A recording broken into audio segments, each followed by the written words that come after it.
French destroyer Dehorter. Dehorter was one of a dozen Bouclier-class destroyers built for the French Navy in the first decade of the 20th century. Design and description. The Bouclier-class were designed to a general specification and varied significantly from each other in various ways.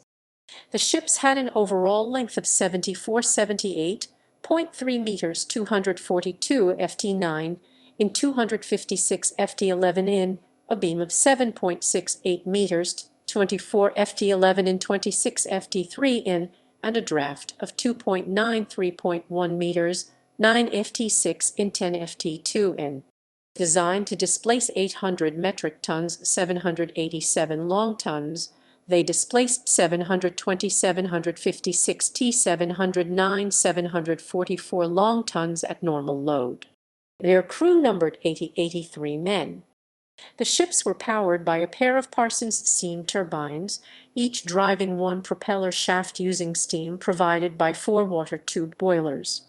The engines were designed to produce 13,000 shaft horsepower, 9,700 kW, which was intended to give the ships a speed of 30 knots, 56 km/h, 35 mph. Dehorter only reached 29.3 knots, 54.3 km/h, 33.7 mph during her sea trials. The ships carried enough fuel oil to give them a range of 1,200–1,600 nautical miles, 2,200 3,000 km, 1,400–1,800 mi at cruising speeds of 12–14 knots, 22–26 km/h, 14–16 mph.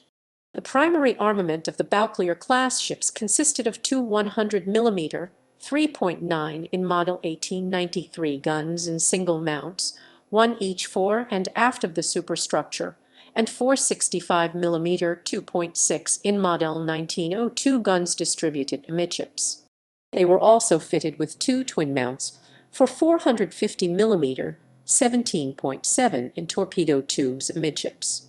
During World War I, a 45mm 1.8 in or 75mm 3 in anti-aircraft gun, two 8mm 0.31 in machine guns, and 8 or 10 Garrod-type depth charges were added to the ships.